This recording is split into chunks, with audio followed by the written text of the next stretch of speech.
So Jeffrey Seifert just announced some very exciting news for Six Flags Fiesta Texas, and that is a removal of 2 water slides.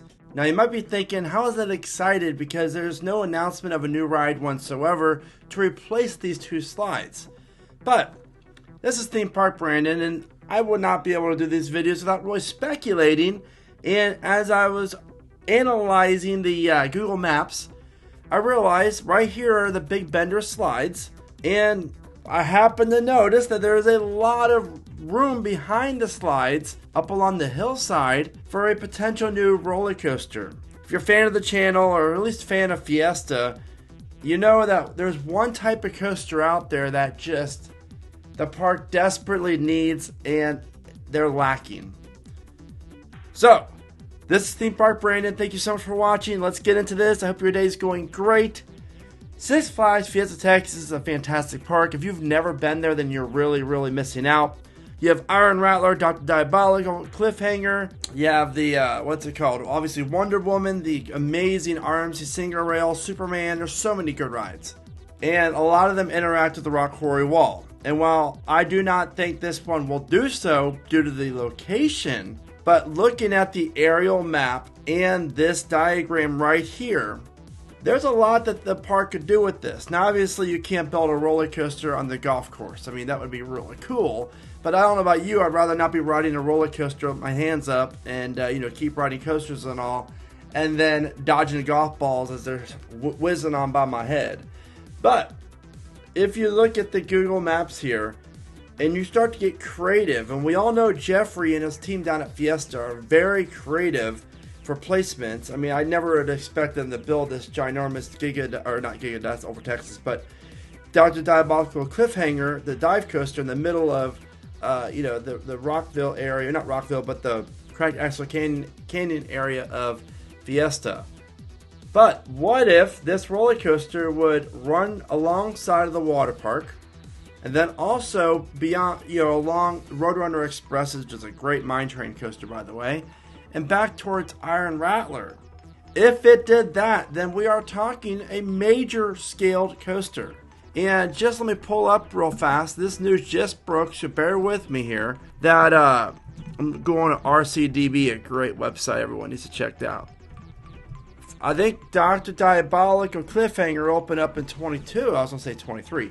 So this opened up in 2022, meaning that we already know that Fiesta's probably not getting a coaster in 26.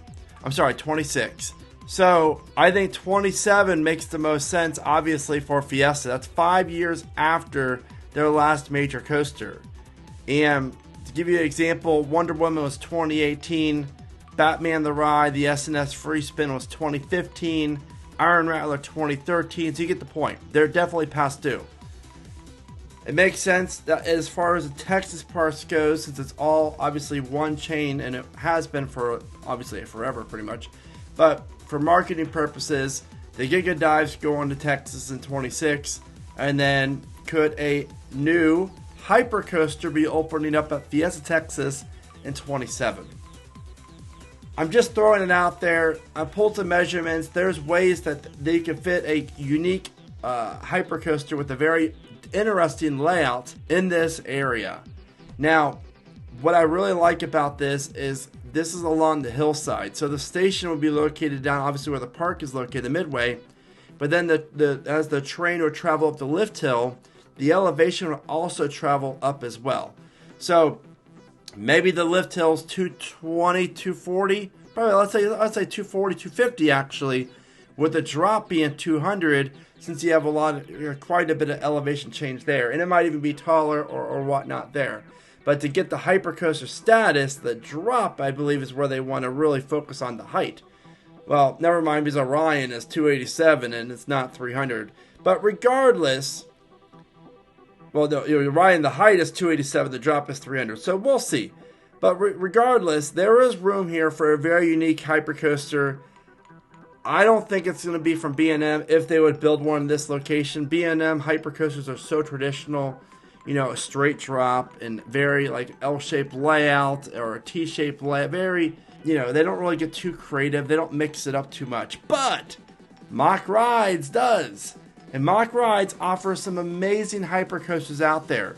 DC Rivals, Hyperion, no, it's Hyperia, sorry.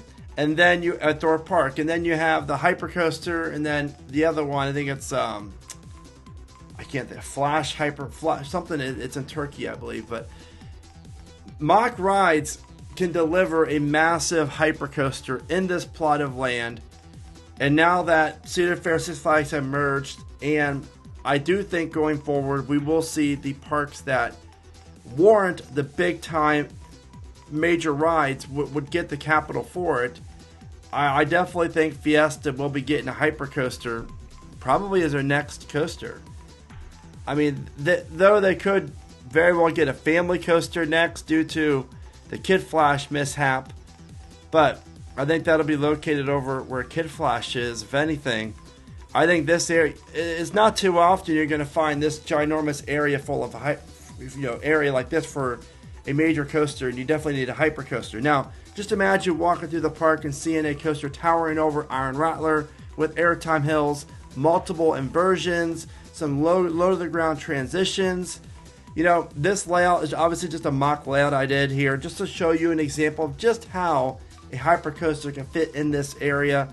And needless to say, if this would ever be built to a scale of what I just created here, as you can see, we're looking at the best coaster in all of Texas, hands down. I don't think there's any denying that.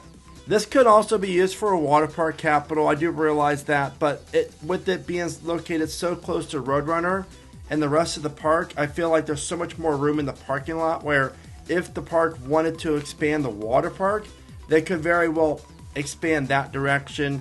I do think that this will be used for a potential coaster. There's a lot of flat rides the park can build in this area as well, but given with the land that's located behind these water slides, that is what is very, very intriguing for me. So again, a hypercoaster at Fiesta would make it be a top 7, top 8 coaster collection in all the whole country, maybe even higher. If you've never been to this park, you got to get out and experience it. It really, really is something else. Jeffrey and his team down there do a phenomenal job. This is the standard, guys. I don't care what. I love Cedar Fair parks. I love some Six Flags parks, but Fiesta Texas operates better than pretty much every park in the entire chain, whether it's Legacy Cedar Fair or Legacy Six Flags.